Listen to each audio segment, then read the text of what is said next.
Hi, welcome to the Hobbyist. This is my first post about my watercolor journey, which I will be talking about soon. But right now, let's take a look at this Koi Watercolors Pocket Filled Sketchbox made by Sakura, which is a company in Osaka, Japan. But right out of the box, it says that it's made in Vietnam. So this one has this plastic box and it has 24 colors, half pans. It includes this water brush and two sponges on the side. And I like the palette because you can actually attach it on either side, left or right, or even at the bottom. And let's see how it will look like. I'm going to make this swatches. For these swatches, and in the future I'll be using the same paper so that I could have like a baseline of comparing the different brands of watercolors.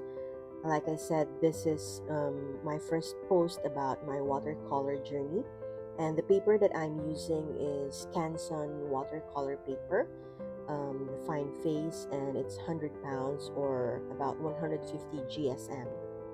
Why is it a good practice to create swatches?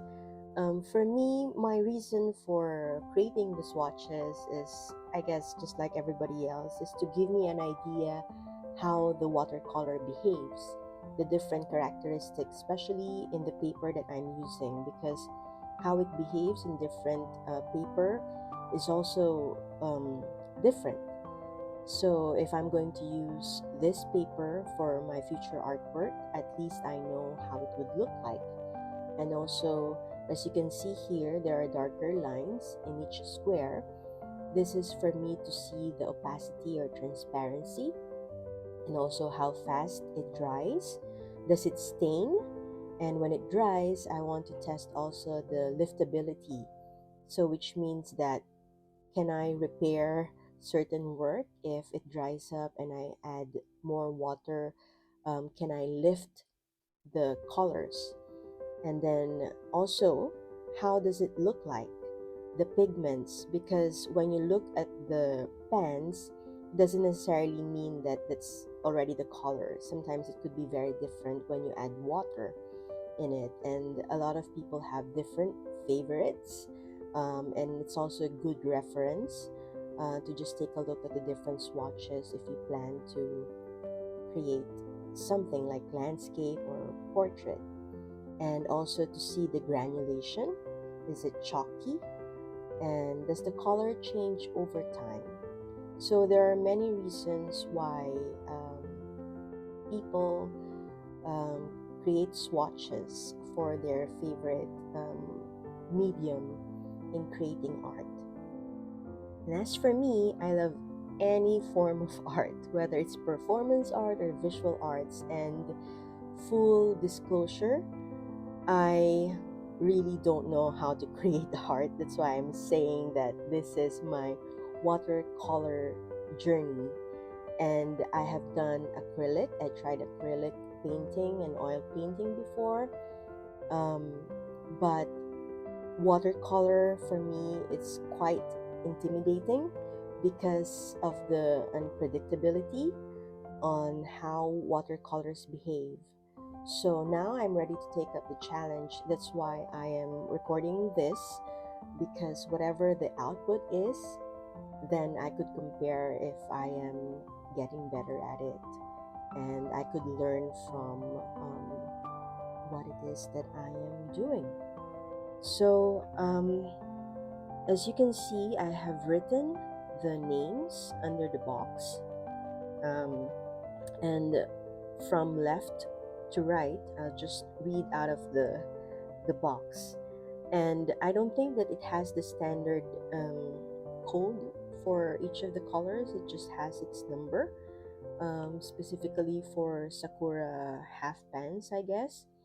But the first one from left to right is Chinese white, and then we have the lemon yellow, and then we have the Arylin hue. Not sure if I'm pronouncing it correctly. Then we have the permanent yellow deep, then permanent orange, and then the Jaune Brilliant. And then we have the Vermilion hue, the Cadmium Red hue, the Crimson Lake, Quinacridone Rose, Purple, Cobalt Blue hue, and then the third line is Cerulean Blue hue, and then Ultramarine Deep. I love the color. And then Prussian Blue, Permanent Green Pale, Viridian hue, and then Permanent Green Deep. And the last line is Olive Green, Yellow Ochre, Light Red, Burnt Umber or Terracotta, Payne's Gray, which is a little bit on the purple side, and then we have the Ivory Black. So here I am really enjoying testing it because I realized that I need practice in creating gradients.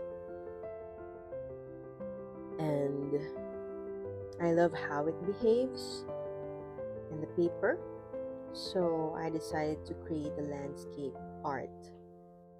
Please be kind because again, I haven't done so much planning on this one. I just go as, like whatever, and just want to test out the different colors. This set is, they say, is student grade, and since I am a student when it comes to this new hobby, I'm still learning, so I've picked this up. I don't want to buy something that is very expensive and then just in case I change my mind about it. So I'm not really expecting so much. I have seen a lot of reviews about it, and some people like it, some people don't, because I think all watercolors, all media will have like different limits. But for me, what I have learned from this practice is that number one, obviously, I need more practice, like a lot of practice. Like I said, it's very daunting for me to really try watercolor because there's so many things to consider. But number two is that even though it's very challenging and it's really testing my patience, I really enjoyed using it. And in fact, it could be one of my favorite medium when it comes to art. And it's just very refreshing to try something that you really have an output as opposed to creating art digitally, which I do using my iPad through Procreate. So even though there are not so good reviews about the granulation, I really kind of like it. I guess to each their own. Number three, I love the intensity of the colors, the flow, the liftability. So I was able to repair certain things in my work. And going back to my number 2 point about the granulation, where a lot of people are saying that it's the limit, they don't like it. But for me, I guess I love the texture that it brings, and it's not really too chalky unless you really look up close. So for anyone who's starting out, you might want to consider this brand, Sakura Koi Watercolor Pocket Field Sketchbox. Thanks for watching.